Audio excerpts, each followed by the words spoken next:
साईं की बात। बच्चे, मैं जानता हूँ कि बहुत सारे लोग ऐसे हैं जो तुम्हारे साईं पर ही शक करते हैं, तुम्हारे साईं को उल्टा सीधा कहते हैं, अपशब्द कहते हैं।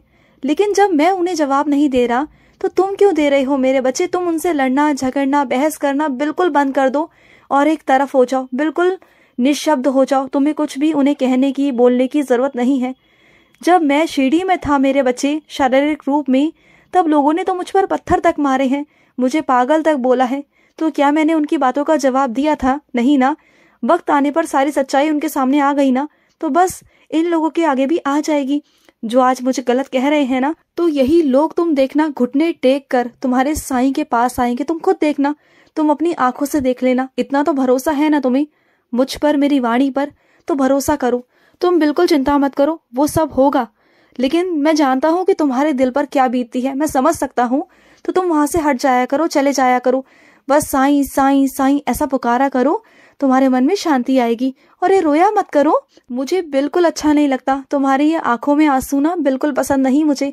जब तुम मुस्कुराते हो ना, तुम्हारी आंखें महकती हैं, चहकती हैं। जब मुस्कुराती हैं तुम्हारी आंखें तो मुझे बहुत प्रसन्नता मिलती है, मैं बहुत खुश रहता हूँ। और जब तुम उदास हो जाते हो ना, जब तुम्हारी आंखें नम हो जाती हैं, तो मुझे बिल्कुल भी अच्छा नहीं लगता, बिल्कुल भी नहीं मेरे बच्चे। और मैं भी तुम्हारे लिए उदास हो ही जाता हूँ मेरे बच्चे। और सुनो, तुम्हारे सामने ना एक बहुत बड़ा मौका आएगा, बहुत बड़ा मौका, बहुत बड़ा अवसर जो तुम्हारे लिए होगा। इस मौके को अपने हाथ से मत जाने देना, क्योंकि ये मौका ना दोबारा मैंने तुम्हारी जिंदगी में दिया है, क्योंकि इससे पहले भी दिया था, तुमने वो नहीं ले पाए थे।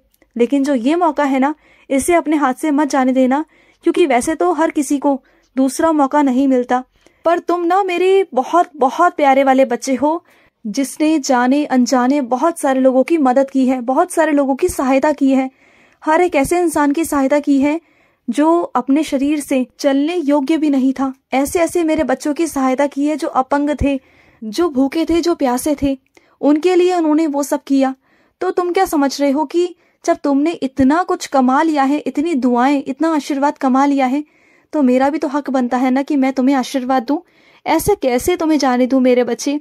जब तुमने एक बार साईं कह दिया ना, तो तुम नहीं जानते हो एक बार साईं कहने का ना कितना करोड़ों आशीर्वाद तुम प्राप्त कर लेते हो मुझसे, जानते हो। और सुनो, तुमने आखिर राजी कर ही लिया। किसी को तुम राजी करना चाहते थे, उसे तुमने राजी कर ही लिया मेरे बच्चे। तुम हो तो बहुत जिद्दी, अपनी बात को मनवा कर ही दम लेते हो। और सुनो, जो तुम्हारे घर की तरफ आफत आई है ना, जिसने भेजी है, जहां से आई है, उसे वहीं पर मैं वापस भेजने वाला हूँ मेरे बच्चे। उसने क्या सोचा था कि वो तुम्हारा विनाश कर देगा, तुम्हारा सर्वनाश कर देगा तुम्हारे घर पर वो भेज कर। लेकिन उसे नहीं पता कि तुम्हारे द्वार पर तुम्हारा साईं बैठा है, तुम्हारा बाबा बैठा है। ऐसे कैसे वो तुम्हारे द्वार के अंदर, तुम्हारे घर के अंदर प्रवेश करने देगा? किसी भी चीज को मैं नहीं करने दूंगा। ऐसे कैसे तुम्हारी जिंदगी बर्बाद कर सकता है वो? तो सुन लो तुम, मैं तुमसे कहता हूँ कि जो चीज जहां से आई है ना, उसे वहीं पर वापस भेज दूंगा मैं। बहुत शोर मचाया है ना उसने अपने अंदर, तबाही तो अब उसके पास होगी, तुम देखते जाओ। जो काल जहां से आया था वो काल वहीं पर वापस जाएगा, तुम देखो। और जो उसने सोचा था ना, वो तो कभी होगा ही नहीं, कभी नहीं होगा मेरे बच्चे, तुम बस देखते जाओ। और सुनो, जरूरी नहीं कि जो लोग तुम्हारे साथ में मौजूद थे उन्होंने भी वही देखा हो जो तुमने देखा, क्योंकि तुम्हारी नजरों में और उनकी नजरों में बहुत फर्क है। क्योंकि तुम मेरे बच्चे हो, तुम्हारे भाव अलग हैं, तुम्हारी प्यार अलग है, तुम्हारा हर एक चीज अलग है, उनकी नजरें अलग है, उनके भाव अलग हैं। तो उन्हें उनके हिसाब से चीजें दिखाई देती हैं और तुम्हें तुम्हारे हिसाब से, ठीक है? तो अपनी तुलना उनसे मत किया करो। तुम मेरे बहुत करीबी बच्चे हो, जो तुम्हें मैं दिखाता हूँ ना, जो सच्चाई से वाकिफ मैं तुम्हें कराता हूँ, वो उन्हें अभी नहीं दिखाई देगी, क्योंकि वो अभी जंजाल में फंसे हुए हैं, इस कलयुग के जंजाल में, लालच में, लोभ में, माया में, बस वो इन्हीं चीजों में घिर कर रह गए हैं। लेकिन तुम बहुत अलग हो चुके हो, क्योंकि तुम अब मेरे बच्चे बन चुके हो और तुम्हें मैंने बहुत अपने करीब कर दिया है, इतना करीब कि आने वाली कोई भी संभावना तुम्हें एहसास करा जाती है। तुम्हें एहसास पहले से ही हो जाता है कि क्या होने वाला है, तुम पहले से ही आभास लेते हो। और उससे पहले पहले ना, उस संकट को काटने के लिए पहले से ही मेरी साईं सा चरित्र पढ़ लेते हो, मेरा कष्ट निवारण मंत्र पढ़ लेते हो, मेरी स्तवन मंजरी पढ़ लेते हो और तुम्हारे बस सारे संकट कट जाते हैं। क्योंकि तुम्हारा जो प्यार है ना मेरे लिए और जो मेरा प्यार है तुम्हारे लिए वो बहुत अलग है मेरे बच्चे, बहुत अलग है। और सुनो, मेरे समाधि मंदिर पर तुम जब आए थे ना तो वहां पर तुम्हारे साथ एक लीला घटित हुई थी। याद आया तुम्हें? तुम्हारे पास कोई आया था, उसने तुमसे कुछ कहा था और वो मुस्कुराकर वहां से चला गया था। वो पता है कौन था? वो तुम्हारा बाबा था, वो मैं था। साक्षात तौर पर तुम्हें मैं मिलने आया था, नीचे उतरकर अपने सिंहासन से तुमसे मिलने आया था मेरे बच्चे, और मुस्कुराकर चला गया। कहीं ना कहीं तुम्हें एहसास भी हुआ था कि वो मेरे बाबा हैं, पर तुम्हारे मन ने झुठला दिया। लेकिन मैं ही था वो। आज तुमसे कहता हूं कि मैं ही था। और सुनो, अपने कामों को ना खुद से किया करो। अगर तुम किसी और पर डालने की कोशिश करोगे तुम्हारे कामों को, तो वो सारे काम होंगे नहीं होंगे। कभी वो हाँ कहेंगे, कभी वो ना कहेंगे, कभी वो कोई बहाना लगा देंगे। तो ये सब चीजें चलती रहेंगी मेरे बच्चे तब तक जब तक तुम अपने कामों को खुद से नहीं करते और खुद से तुम उसे संभालते नहीं हो। क्योंकि देखो, दूसरे का काम दूसरे का ही होता है और तुम्हारे खुद का काम खुद का ही होता है मेरे बच्चे। तो इस बात को तुम्हें समझने की जरूरत है। आज जब तुम्हें बहुत ज्यादा जरूरत है, सबने तुम्हारे लिए हाथ खड़े कर दिए, कोई तुम्हारा साथ देने को तैयार नहीं है ना, तो सुनो मेरी बात को।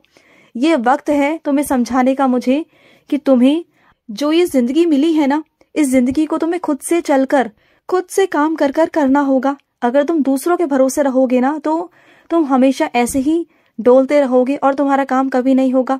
तो इसलिए ये समझाना था तुम्हें कि कोई मुश्किल घड़ी में साथ नहीं देता, तो अपने लिए तुम्हें खुद से खड़ा होना होगा। किसी के सहारे तुम खड़े नहीं हो सकते, अपना सहारा तुम खुद बनो। और अगर सहारा बनाना चाहते हो तो मुझे बनाओ ना, मैं तुम्हारी उम्मीदों पर खरा उतरूंगा। तुम जिस इंसान का साथ चाहते हो ना, वो तो सिर्फ इंसान है, उसकी एक सीमा है तुम्हारे लिए मदद करने की। लेकिन अगर तुम मुझे सहायक बनाओगे ना, मुझे अपना सारथी बनाओगे, तो तुम्हारे लिए वो भी कर दूंगा जो शायद मुमकिन भी नहीं है। वो सब कुछ मुमकिन हो जाएगा तुम्हारे लिए। बस तुम भरोसा तो रखो। जब तुम्हारा भरोसा मुझ पर होगा ना, तो चीजें बहुत खूबसूरत तरीके से होंगी, बहुत अच्छी तरीके से। ख्याल तो बुरा नहीं है तुम्हारा कि ठंड में तुम मेरे किसी बच्चे को कंबल देना चाहते हो, स्वेटर पहनाना चाहते हो, तो ये तो बहुत बहुत अच्छी बात है मेरे बच्चे। मुझे पता है कि इतनी ठंड पड़ रही है ना, इतनी ठंड है कि तुम अंदर बैठे बैठे अपने कमरे में कुड़कुड़ाते रहते हो ठंड से।